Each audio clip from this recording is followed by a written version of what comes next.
evening, guys, and welcome to Backtrack. Back Your Goal, hosted by Alyssa, Conley, AC Speedster. And tonight, we got some flames for you.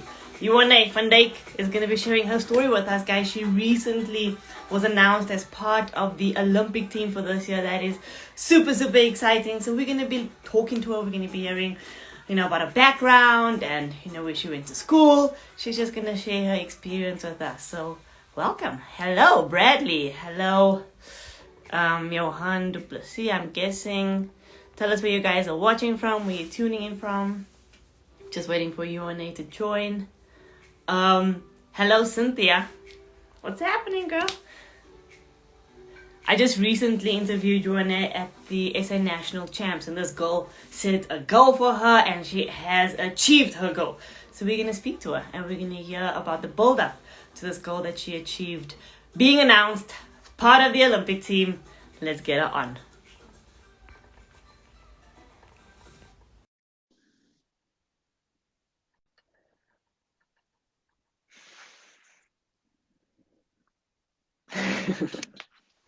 Jo-Ané, what's happening, girl? How you doing? Hello.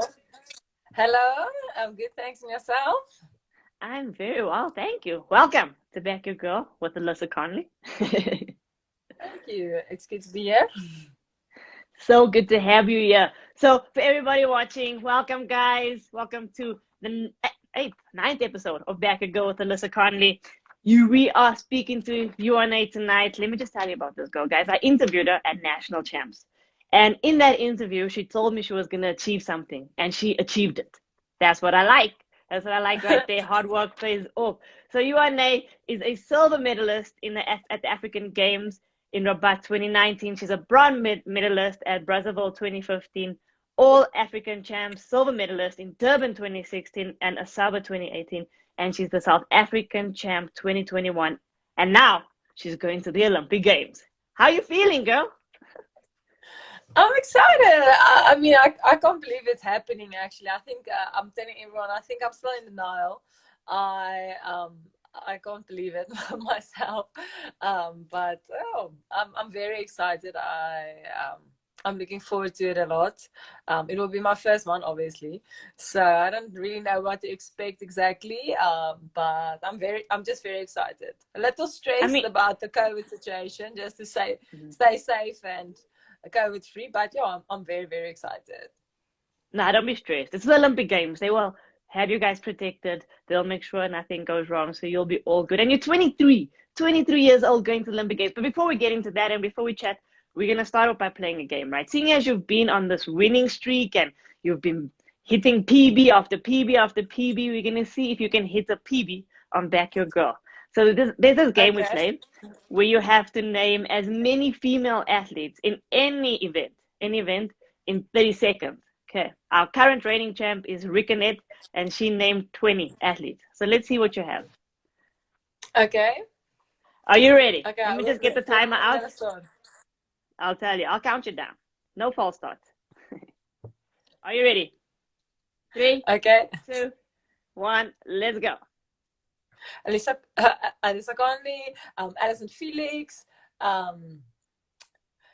Shirley Ann Fraser-Price, Barbara Spotokova, Irina Glerova, Nikola Grotikova, Nicole Tabashkova, I'm just going to my friend, Lina Muse, that's 9. Then also 5 seconds. Tiam Nafi, Katrina Johnson, Vicky Hudson. And time. We'll stop here at 12. Good job. I mean, you are young. You're a young athlete, and I mean, I can give you 10 extra points for naming me first. No one has ever done that yet, so that's good. Good job, man. Welcome to the show. And geez, I can remember you told me in your interview at SA Champs, you said, I think you threw a PB of 59. Let me just check, 59.47. And I asked you, what is your goal for the rest of the year? And you told me you want the 60. You want the 60. And you went further than that. You got 61. How did that feel? Tell us about, when your career started, when you decided to be a javelin thrower, where you grew up. Just give us a bit of a background. Okay, so I started javelin when I was in grade 6, I think. Yes, in grade 6. So we were only allowed to do javelin in when we in grade 6 when we were in that grade. But before that, I did my event was actually high jump and shot put in 800 meters. So I Jeez. that was the event. Yes, I did the other field events. I also ran, but I was not really fast. I was just I came from a very small town called Mm-hmm. Heidelberg in Western Cape. So that's where I grew up. I was there in school. It was a very small school from grade R to 12. It's like 270 people.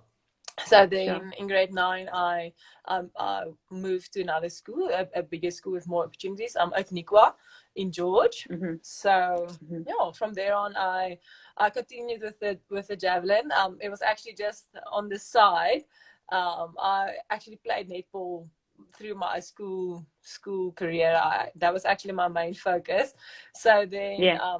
after school, I decided, well, when I go to university, I'll have to decide between the two. And then I decided, well, javelin will be now my event, or the one I choose to spend my time on. And Yeah. yeah, also at the university, like Puck, I chose Puck because of my coach is here, Terje Sliepenberg. He's definitely Mm-hmm. the best, one of the best coaches in the world, I believe. So that's why I Mm-hmm. also chose the NWU to study here. And yeah, I haven't regretted any moment. I met some of the most amazing people here. So Yeah. yeah, that's how I continue with the javelin. And yeah, now I think yeah, it's just now everything is starting to come together. You're becoming a champion now. Flames out there. So very important. You had to make a very important decision when you had to choose between netball. You could have been playing netball for the Proteas right now, or focusing on javelin. What motivated you to pick javelin? I don't know. It was very a very difficult decision. I don't think that maybe I was that good to play for the Proteas, but Hmm. I definitely enjoyed the team sports, and I think what made me choose it was just I enjoyed the javelin, and I also thought that because it's an individual sport, you get back what you put in. So Hmm. exactly what you put in, you will get out as well. And I thought there would be more opportunities for the athletics and javelin than for the netball. I still miss it a lot. Like sometimes I Yeah. really wish I could play again. But yeah, for Hmm. I'm not regretting the decision I made. So yeah.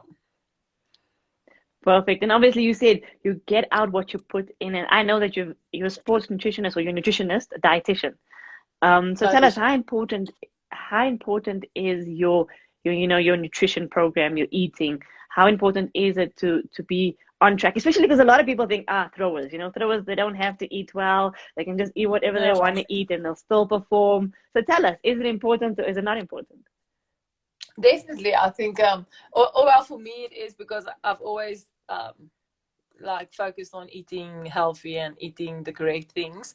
So for me, I'm Mm-hmm. very strict on what I eat, and also before competition is for me very important to eat certain times. I don't know, maybe it's just a hate thing to eat certain things and not eat certain things, and like no, just try eating correctly before competition, also throughout competition, like throughout with training as well. For me as a thrower, I don't know how other throwers feel. Some I don't think mind, but most throwers actually as well.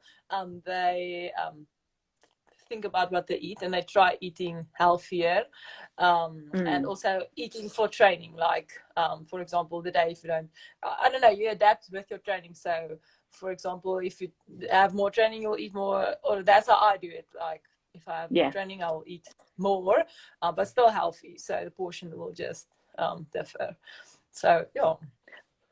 What's your favorite meal before your event, before your competition event?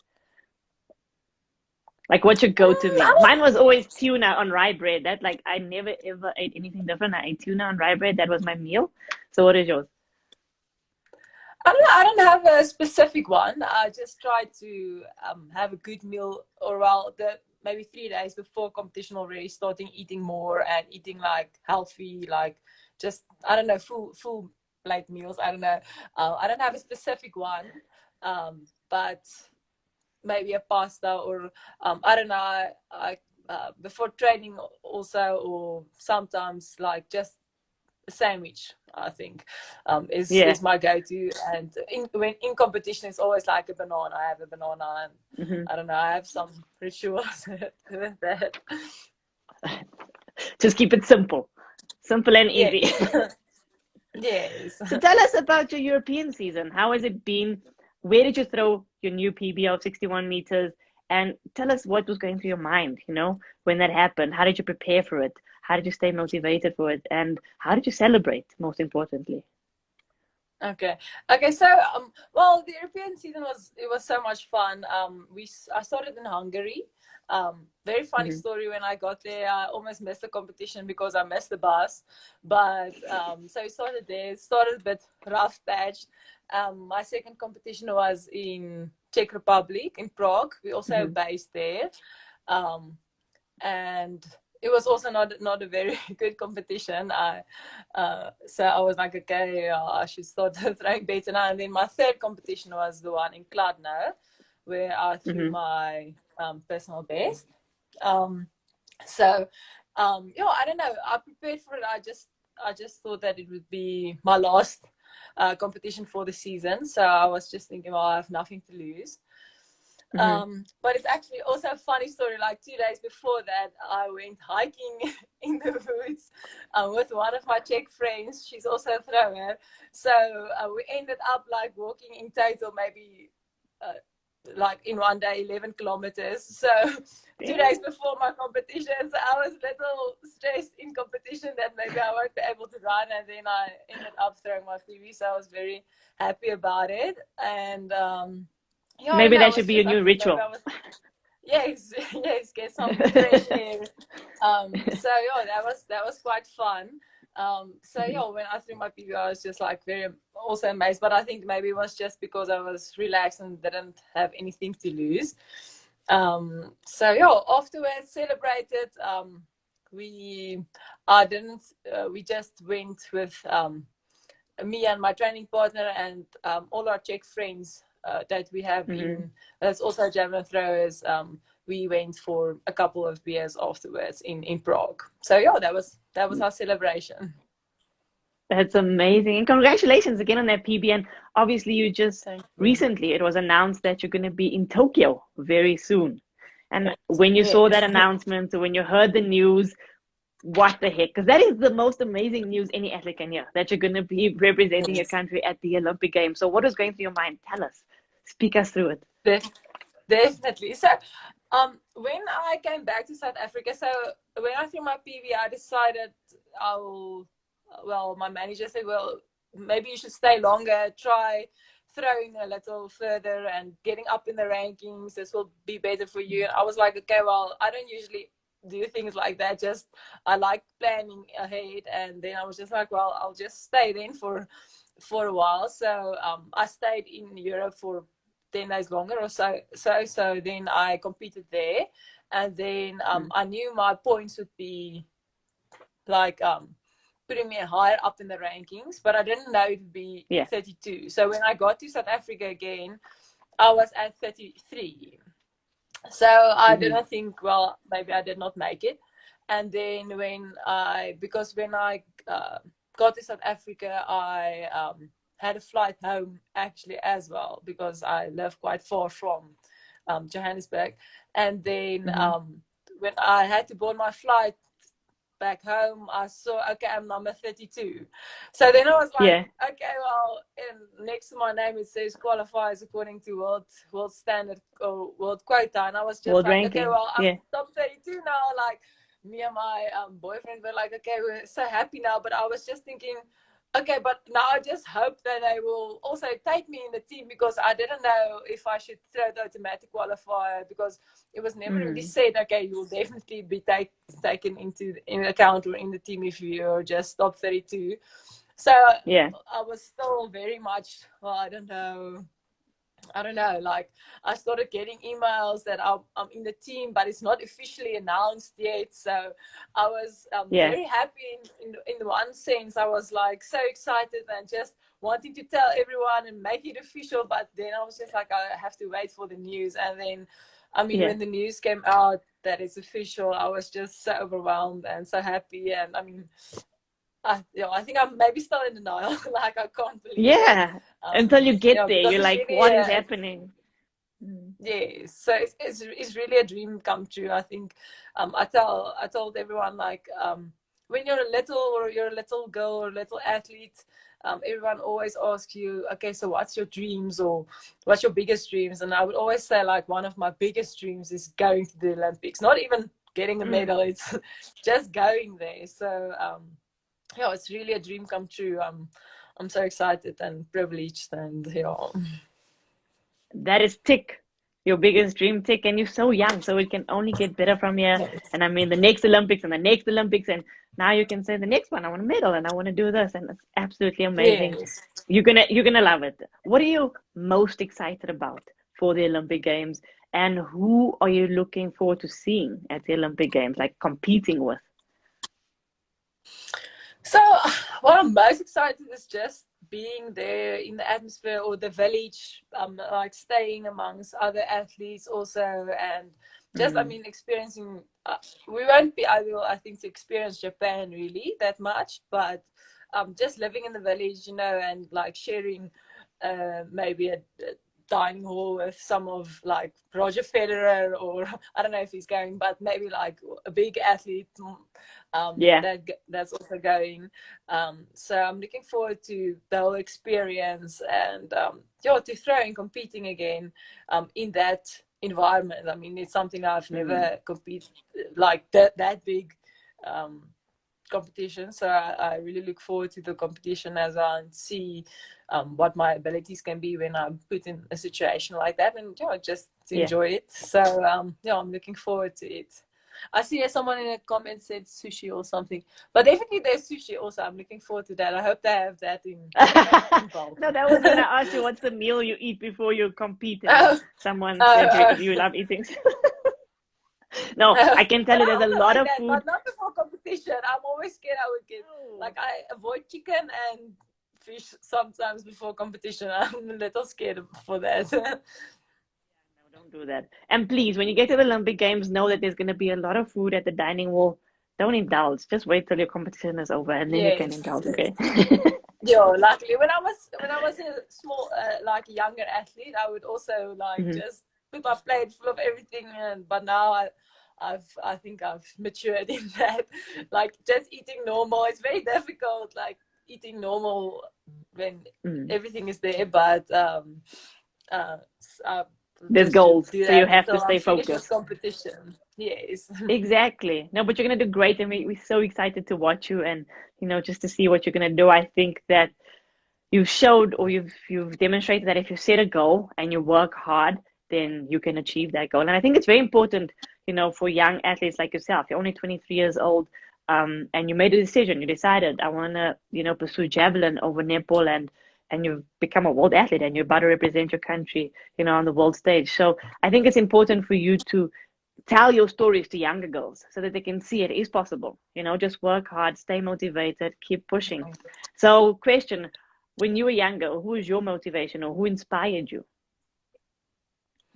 So when I was a younger girl, I always had like the bigger throwers that inspired me a lot. Like Barbara Spitokova, she's Mm. the world record holder also in javelin. And when I got older, also one of our own athletes, Wenda Nell, she was or she's still for me a very like big inspiration and really the perfect example of how an athlete should like represent themselves and Mm. um, like be in an environment. So yeah, I would say she's also a very big inspiration to me. And now you're going to be in the team with her, your inspiration. Yes, That is crazy, eh? yes, Like, yeah. oh my gosh, how does that happen? It is crazy. Yeah, it is It is quite crazy, but it crazy. just So shows you that you're going to be there for for younger girls. So I hope you know that, a lot of girls are looking up to Uh-huh. you and following your career and drawing inspiration from you and what you do. So keep it Thank going. Keep it you. really, honestly. It's so true. Thank you. Thank you. I would. So I would definitely. we got some questions for you from Instagram. A few funny Okay. ones and a few normal ones, but someone wants to know what's your Okay. favorite animal? My favorite animal. I would say a lion. I really like lions. Why? Hmm. There has to be a reason, right? King of the jungle. I'm thinking. I think it's a lion.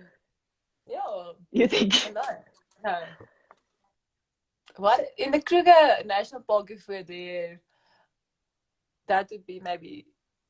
I don't know. You're there. You're fine. Oh, okay. Yeah, maybe lion or an elephant. I don't know. They're very majestic animals.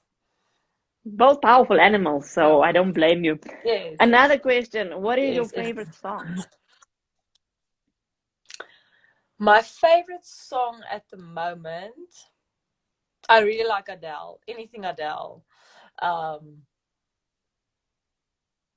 at the Do you listen moment, to my Adele favorite. before you, like in your warm up? No, in my warm up, my favorite song to listen to is "Glorious" from Macklemore.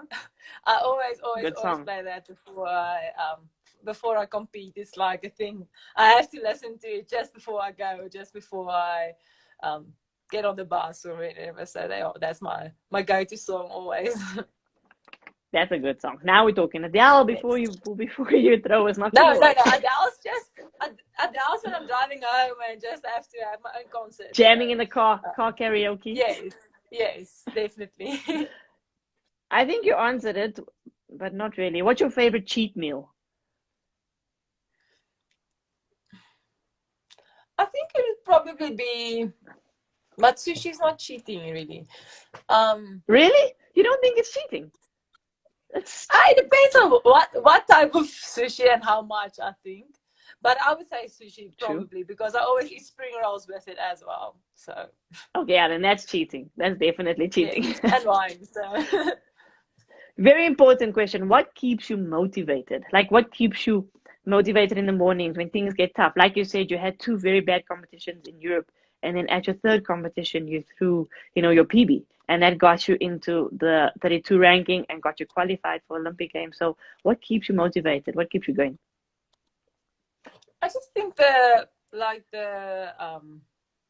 thought of getting better and being better and that I know like my abilities can be pushed to the limit and just the thought of there's much more to achieve and there's much more to pursue and that keeps me motivated to get up and train and just because there's so much more to see and to achieve than currently. So that keeps me motivated.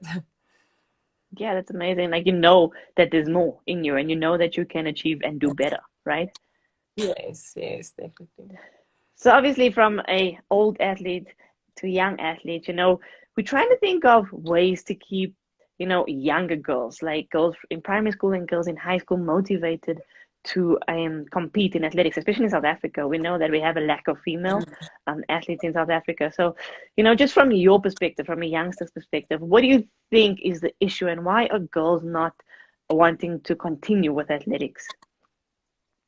No, I think the issue is that like sometimes they don't get enough support or they find something else that excites them more or they feel like they can um, be more successful at. And I think like sometimes they just don't or not patient, but there's like the space between like the transition between a junior for example and a senior is just if I think a lot of girls if they don't do as well as they do in school they just decide to quit and don't Mm, continue where the trick is actually that we only peak at like 25, 26, 27. So I think mm, it's just that the patience and also the support from other people that was always supporting them were just like, okay, but you're not good as you were in school now, or why don't you perform, or why are you not getting better, or